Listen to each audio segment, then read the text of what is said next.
পেয়েছি। Hello viewers, welcome to our পেচি blog. আজকের দিনটা মানে একটু অন্যরকম। আজকে দিন বলবো না, এটা একটা গধূলি সময় চলে আসছে, দিন শেষ। তো রাত হতে কিছুক্ষণ বাকি, অনেকক্ষণই বাকি যেহেতু সামার টাইম। তো আরও হয়তো 1 ঘন্টা পরে রাত হবে, কিন্তু আসলে সামার টাইমে দেখা যায় যে 10টা বাজে রাত হয়। তো আমরা আজকে একটু মানে বেলা করে আসলাম, 7টার পরে, সন্ধ্যা 7টার পরে আমরা রওনা দিয়েছি। তো আজকে বীজটা দেখলাম যে সামারে যেহেতু গরম থাকে, তো সন্ধ্যার সময় বীজটা কেমন লাগবে।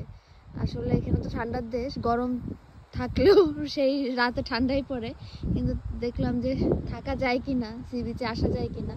তো দেখলাম না, ভালোই লাগছে এই ড্রেস পরাতে। এই ড্রেস পরে আসছি। সূর্যাস্ত হয়ে গেছে, সূর্যের আভা দেখা যায় এখনো।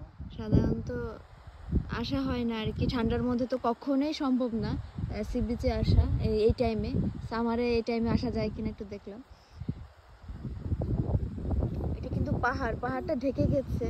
আসলে আমরা এই সিনারি দেখার জন্য খাগড়াছড়ি, বান্দরবান ওখানে যাই, কিন্তু এই সিনারিটা আসলে আমরা ডেইলি দেখি আর কি এখানে আয়ারল্যান্ডে। পাহাড়টা ঢেকে গেছে, মেঘ উঠছে, মেঘের মধ্য দিয়ে পাহাড়টা দেখা যাচ্ছে, মেঘ ভাসছে পাহাড়ের উপর দিয়ে, মেঘে পাহাড়টা ঢেকে গেছে দেখা যাচ্ছে। এই হলো সি বিচ, এখানে প্রায় আসি। তো বিকালবেলার সৌন্দর্যটা অন্যরকম। আমরা দেখছি যে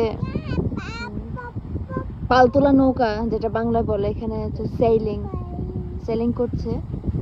তো এটা আসলে ওই দুপুরে আসলে দেখা যায় না, এটা মনে হয় বিকেলেই দেখা সম্ভব। মনে হয় বিকেলে আসলে এই সৌন্দর্যটা দেখা যায়। তো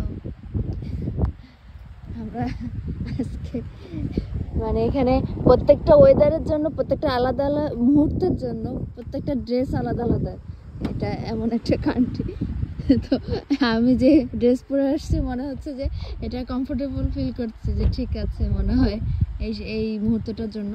কারণ এখন তো মানে গরম বলবো না, কিন্তু যে ঠান্ডাটা, এটা খুব সুন্দর ঠান্ডা, যেহেতু আফটার অল সামার চলছে এখানে। আইল্যান্ডের ওয়েদারটা একদমই অন্যরকম, কোনো ওয়েদার সাথে কোনো ওয়েদার মিলে না। যেমন বিদেশ মানে যে এক ওয়েদার তা না। ইতালিতে একরকম, স্পেনে একরকম, ওখানে পুরো আমাদের মতো ইতালি, স্পেনে এখন যে ওয়েদারটা আছে, কিন্তু আয়ারল্যান্ডের ওয়েদারটা পুরাই অন্যরকম। আধা ঘন্টা পরে দেখা যায় যে আরেকটা ড্রেস পরলে হয়তো কমফোর্টেবল লাগবে, অন্য ড্রেস পরলে। আবার আধা ঘন্টা আগে অন্য ড্রেস ছিল, ওইটা পরাতে কমফোর্টেবল লাগছিল। তো এরকম একটা ব্যাপার।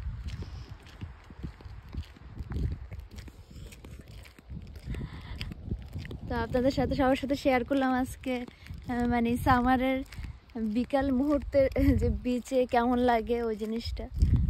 আমি নিজেও আসলে এটা মানে প্রথম অভিজ্ঞতা। আসলে গাড়ি নিয়ে আসা হয়নি এরকম। গাড়ি নিয়ে তো আসলে মানে গাড়ি তো নতুন চালাচ্ছে, তো গাড়ি নিয়ে সন্ধ্যার সময় তো আসা হয়নি, দুপুরে আসা হয়েছে। বিচে তো সাধারণত দুপুরে সবাই আসে, এনজয় করে, চান করে। তো গাড়ি নিয়ে দুপুরে আসা হয়েছে, সন্ধ্যার সময় কখনোই আসা হয়নি।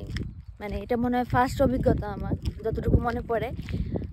আমার খুব ইচ্ছা ছিল ইন্ডিয়াতে, আমরা যখন হানিমুন করতে গেছি দীঘাতে, ওই সময় তো দীঘাতে ছিলাম দেখে, স্টে করছিলাম দেখে, তো এই জন্য রাতের বেলায় ওখানে গেছিলাম। আমার মনে আছে সন্ধ্যাবেলায় আমরা ওখানে ছিলাম। ওটা খুবই একটা সুন্দর সময় ছিল, কারণ ওখানে হিন্দি গান, সিনেমার পুরোনো দিনে গান চলছিল, আমি আরও বসেছিলাম, ছাতা ছিল।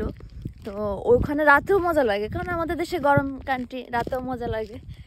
কিন্তু এখানে রাতে কেমন, এটা দেখার জন্য আজকে ফার্স্ট টাইম মনে হয় আসা। কারণ সাহসই পাই না যে রাতের বেলায় আয়ারল্যান্ডে আসবো, সি বিচের কাছে, মনে হয়েছে মরেই যাব সি বিচ দেখতে গেলে। কারণ সবসময় ঠান্ডা থাকে, কিন্তু এখন সামার তো এখন খুবই ভালো লাগে আর কি। মানে খুবই গরম চলছে আসলে। সামার মানে এখানে গরম না, কিন্তু লাস্ট 3টা উইক মানে এবছর খুব ভালোই গেছে আর কি, সত্যি কথা বলতে।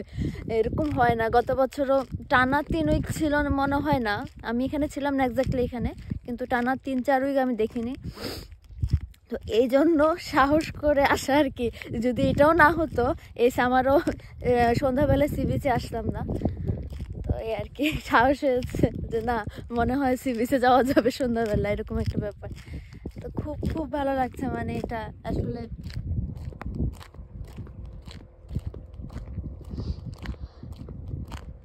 প্রথম জার্নি।